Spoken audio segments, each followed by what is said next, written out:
ನಮಸ್ಕಾರ ಎಲ್ಲ ಮಾಧ್ಯಮ ಸ್ನೇಹಿತರು. First, I would like to welcome all the media friends all over the country. Some of them are from Karnataka, some of them from all over the country have been coming here for this great event. You all know this event has significance. ಇದು ನಮ್ಮ ದೇಶದ ಇತಿಹಾಸದ ಒಂದು ಐತಿಹಾಸಿಕವಾದಂಥ ಕಾರ್ಯಕ್ರಮ. ಮಹಾತ್ಮ ಗಾಂಧೀಜಿಯವರು 100 ವರ್ಷದ ಹಿಂದೆ 26ನೇ ತಾರೀಕು 3 ಗಂಟೆಗೆ 1924ರಂದು ಕಾಂಗ್ರೆಸ್ ಅಧ್ಯಕ್ಷರಾಗಿ ಆಯ್ಕೆಯಾಗಿದ್ದಾರೆ.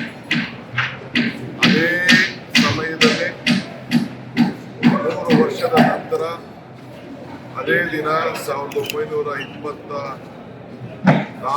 ಆದ ಮೇಲೆ 2024 3 ಗಂಟೆಗೆ ನಮ್ಮ ಕಾಂಗ್ರೆಸ್ ವರ್ಕಿಂಗ್ ಕಮಿಟಿ, ಈಗೇನು ಗಾಂಧಿ ಬಾವಿ ಅಂತ ನಾವು ಕರಿತೀವಿ, ಗಾಂಧಿ ಪಂಪ ಸರೋವರ ಅಂತೇಳಿ ಅವತ್ತು ಹೆಸರಿಟ್ಟಿದ್ರು ಆ ಜಾಗಕ್ಕೆ, ಅಲ್ಲೇನೆ ಎಕ್ಸ್ಟೆಂಡೆಡ್ ವರ್ಕಿಂಗ್ ಕಮಿಟಿ ಸಭೆಯನ್ನ ನಾವು ಹಮ್ಮಿಕೊಂಡಿದ್ದೇವೆ. ಅಂದು ಮಹಾತ್ಮ ಗಾಂಧೀಜಿಯವರು ಕಾಂಗ್ರೆಸ್ ಅಧ್ಯಕ್ಷರಾಗಿದ್ದರು. ಇಂದು ಮಲ್ಲಿಕಾರ್ಜುನ್ ಖರ್ಗೆ ಅವರು ಆ ಸ್ಥಾನದಲ್ಲಿ ನಮ್ಮ ರಾಜ್ಯದಲ್ಲಿ ಇದ್ದಾರೆ. ಅದು ನಮ್ಮೆಲ್ಲರೂ ಕೂಡ ಹೆಮ್ಮೆ ತಂದಂಥ ಒಂದು ದೊಡ್ಡ ವಿಚಾರ. ಸೊ ಅಲ್ಲಿ ಎಕ್ಸ್ಟೆಂಡೆಡ್ ವರ್ಕಿಂಗ್ ಕಮಿಟಿ ಮೀಟಿಂಗ್ ನಡೀತದೆ. ಈ ದೇಶಕ್ಕೆ ಒಂದು ಅವತ್ತಿನ ಕಾಲದಲ್ಲಿ ಮಾರ್ಗದರ್ಶನ ನೀಡಿದ್ದಾರೆ.